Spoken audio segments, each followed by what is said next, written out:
is a crime. You can't fail anywhere. So I think a lot of women appreciate or need a lot more support than what is available to them. Most support that's available to women comes with a lot of judgment. If you stop worrying about failing, you'll be absolutely fine in whatever you attempt. We want to be superwomen, and the world has taught us it is possible to be superwomen. Hello and welcome to the She Slays Leadership Talk presented by Health Shots. I'm your host Suchitra Rajendra.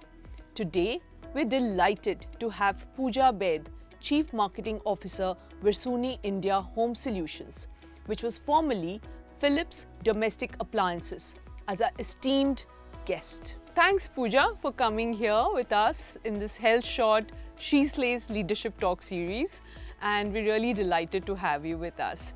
So there are a lot of young viewers here and they'd love to know more about your journey. So can you tell us a little bit about your journey? Sure, thank you so much. Before I start about my career journey, I think it's been a fabulous honor to be invited to have this conversation with you. So thank you so much for having me on the show. As far as my career journey is concerned, I'm from Calcutta, born and brought up in Calcutta. And over the last 15 and a half years of my career, I've stayed in various parts of the country. So I've been lucky that way. I've worked across a slew of very interesting companies. I started my career with ITC Limited. I spent a few years with them across different parts of the country. I've lived in Kerala, I've lived in Rajasthan. I've traveled extensively across UP, Bihar, Jharkhand, Maharashtra. It kind of went two ways. I think I loved traveling, so I latched onto that kind of a job, and that job fueled my love for traveling as well. But then after about a few years with the corporate world, I decided to quit and start something of my own. So I became a solopreneur and I founded something called Hunger Pangs, which was a food service aggregator. It was a food delivery portal. And as my profile on LinkedIn also says, it was several years before the popular food delivery portals of today. No, what an exciting journey, really experimenting, traveling, all of that. So tell me, what are the key lessons or differences between being an entrepreneur, as you put it, solopreneur, and a corporate honcho? That's an interesting question, and I was thinking about it as I was speaking about this. I think both of them have their pros and cons. On one hand, corporate world has a certain level of comfort that you get used to, which you realize only when you leave and you go and start something of your own. The first realization that dawned on me when I started something of my own is that a photocopy takes 10 rupees. And when you have to spend it out of your own bank account, you suddenly become environmentally conscious. You want to print less paper, use less paper. So I think corporate does give you that level of comfort zoning, which happens when you've spent a long time in corporate. Realize hona band ho jata hai that there are so many of these small things that you take for granted. But on the positive side, I think the kind of people you work with, they all come from different walks of life with very different experiences compared to your own. And I think that makes for very, very rich peer learning, which in an entrepreneurial journey is rather isolated to start with. When you're small, you either are on your own or you have a very small team of people, and you learn, your learning is like really restricted to that small circle. So I think that is one big difference. But on the other side, entrepreneurship teaches you decision making like nothing else can. When you have to spend your own money, accountability and ROI become top of the mind metrics for yourself, because you know every rupee spent is out of your own blood and sweat. You take decisions fast because you have to make every moment sweat, every rupee sweat. And I think that is something that no corporate job can teach you ever. I think I've been lucky to have experienced both of them significantly, and I think both experiences have added to my professional journey at a certain level. Great. And as you've got more than 15 years of a career journey, what are the biggest challenges you've encountered through this journey? There could be several. I think I have been actually one of the privileged lot, to be really honest. My journey has been a lot of my own making. When I've desired stuff, I've got stuff. Very, very seldom have I been denied things at that level. But that's not to say that I've not had to put up a fight for it, right? There are two approaches to challenges. One is to say, oh my God, there are so many challenges, why is this happening to me? The other is to say, wow, there are so many challenges, let's fight and win at least some of them. And I think I follow the second school of thought more.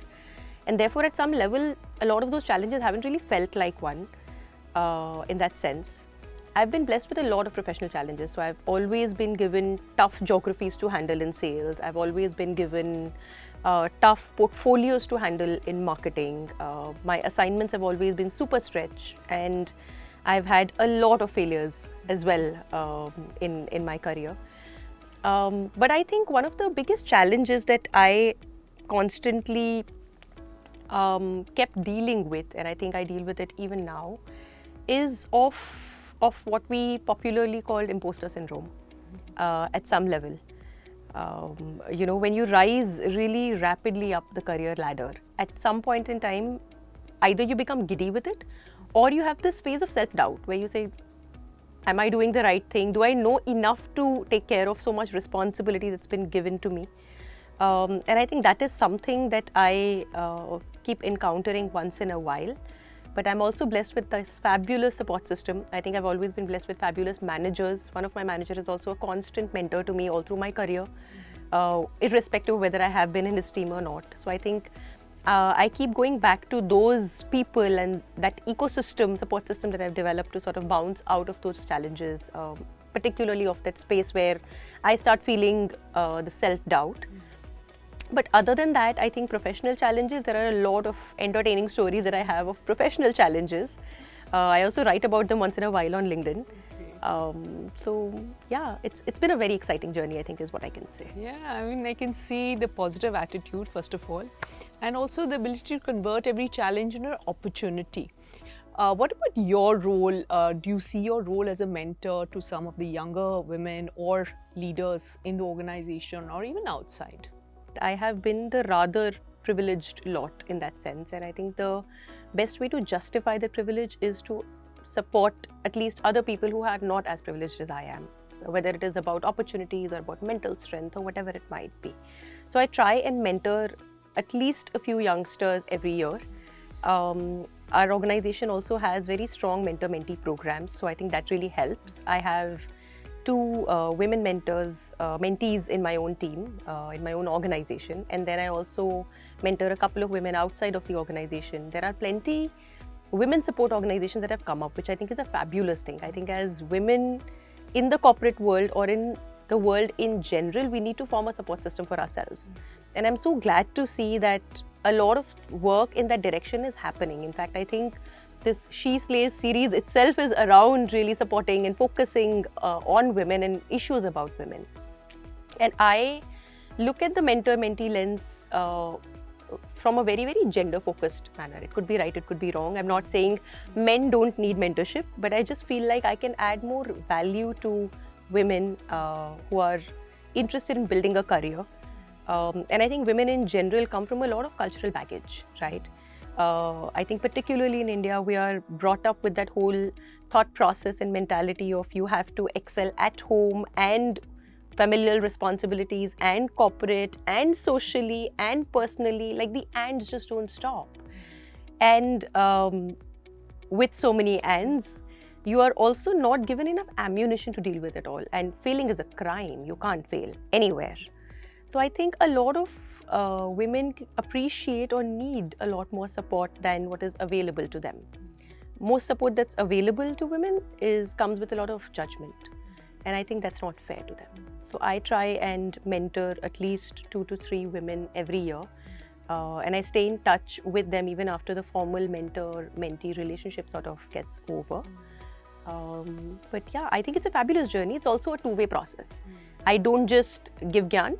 I also receive a lot in return because every person comes with a different perspective, a different life story, a different life experience. And I think that helps me also keep reflecting back on what I am doing, how I am dealing with things. So it's a mutual process. Yeah, no, that's so interesting and such insightful reflections about this whole what women come through and the baggage and this aspect of our lives. we have to be good at everything all at once. So what's one of the advices that you do give to your mentees? I think one of the best advices I got in life is what I try to pass on to my mentees, and it's easier said than done. It is about giving up fear of failure. If you stop worrying about failing, you'll be absolutely fine in whatever you attempt. Our biggest challenge actually as women is that we want to be superwomen, and the world has taught us it is possible to be superwomen. Every special occasion we are given those trophies, right, that you are a superwoman and all of that. It instills into us this need to win everywhere, to come first every assignment that we take, whether it is a personal one or a professional one. I think it's not worth it. If you fail in some, it's okay.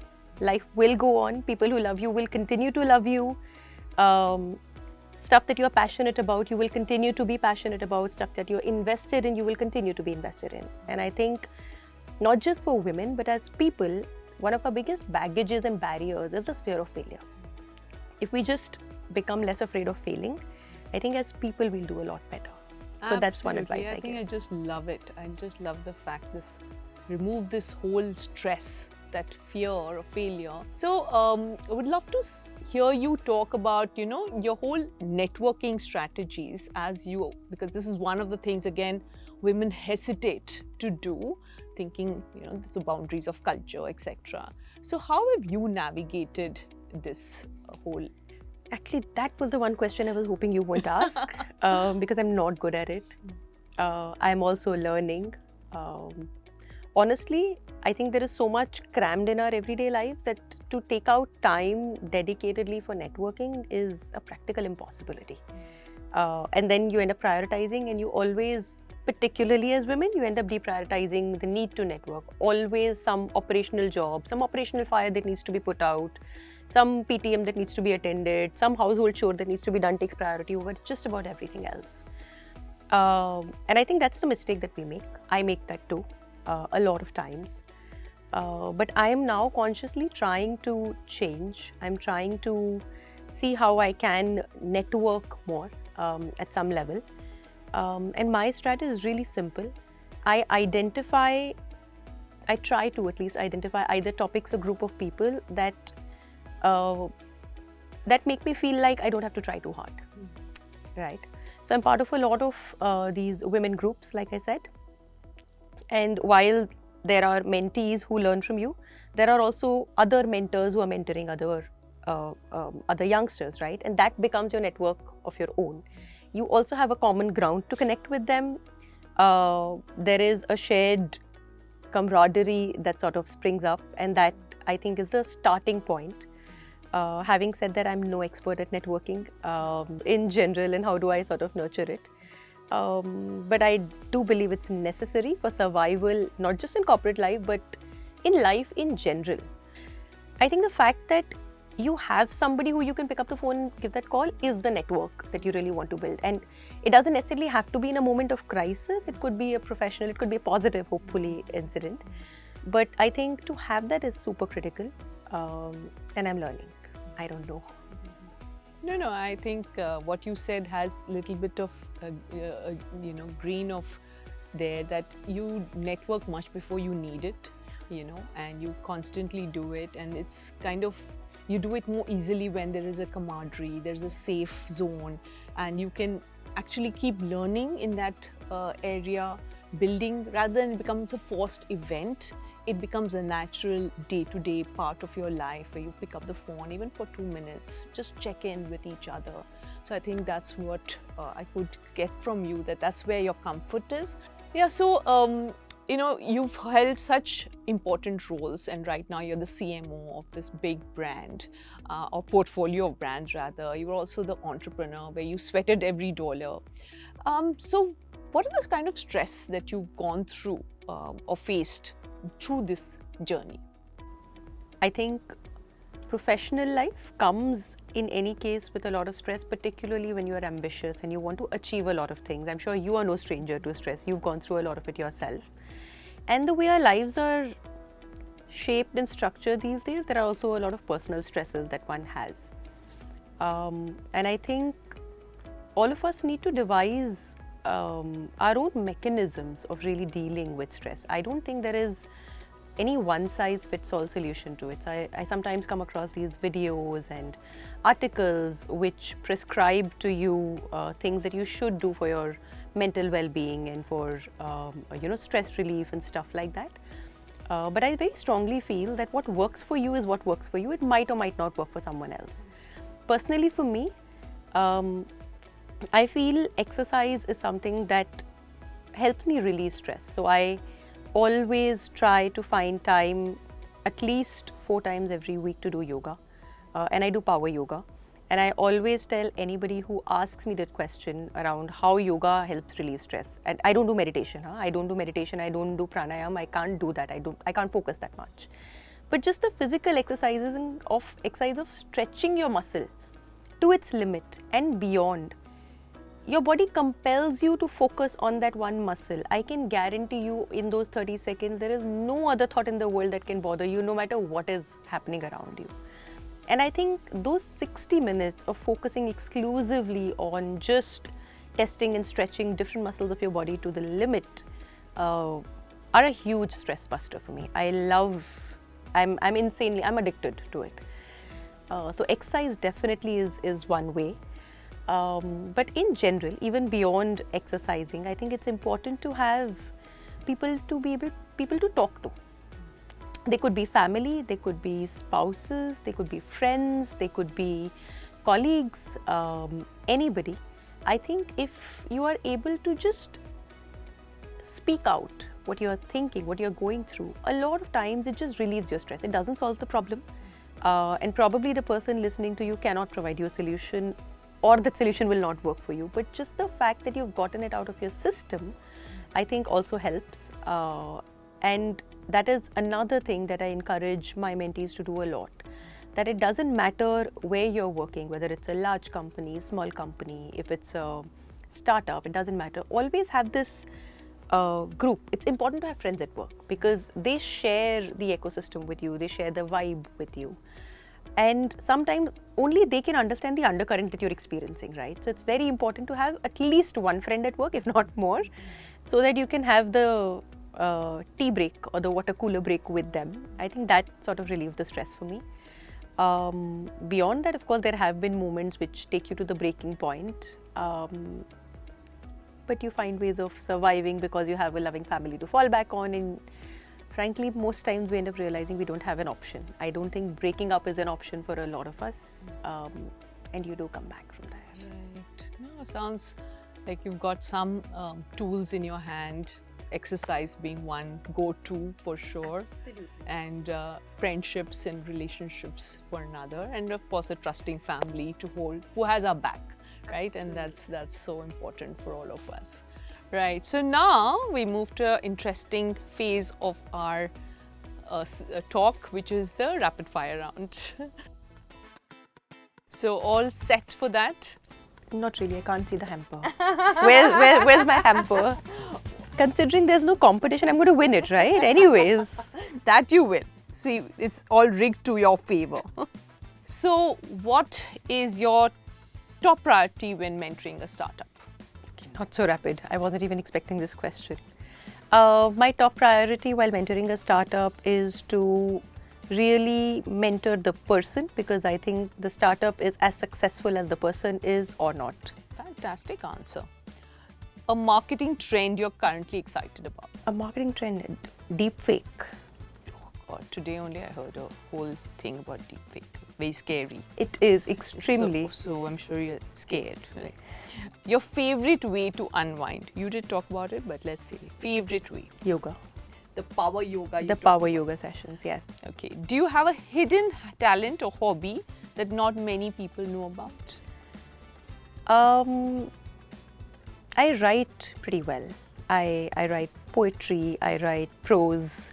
And while my dream of wanting to publish a book some day of my life is very well known, I don't think too many people have read any samples of my prose and poetry. So I say this to myself, I write really well. Oh, nice. Very nice. If you could instantly master any skill, you're already a writer, so let's not get there. What would it be? Cooking. Okay. very quickly. Name a dish which is vegetarian. I'll be able to rustle it up for you. So, I know, if you could instantly master any skill, new skill. I could pick up a new dance step, I think, pretty quickly. I'm rather flexible. I'm light on my feet. I love music. So I could master dance steps quickly. So you're already a master cook, master chef, and now you'd be like a master dancer as well. Okay. One different way that you would start your career? No, I wouldn't have it any other way. You wouldn't have? I wouldn't. I think while I did not decide or choose the organization that will pick me, because placements are placements, whoever comes and picks you. I think all my organizations have been phenomenal learning grounds for a variety of things, not just professional skills, but the variety of people that work in organizations of that size. The scale that they are able to operate at and teach you, the goods and the bads that come across you. And mind you, not all of it is good. A lot of it is really bad and really hard. But I think all of that has been so foundational to who I have become today that given a choice once again, I think I'm going to do it exactly the same way that I've done this time. That's so nice. Not changing anything. And 5 years from now, where do you see yourself? 5 years from now, I see myself heading my own outfit.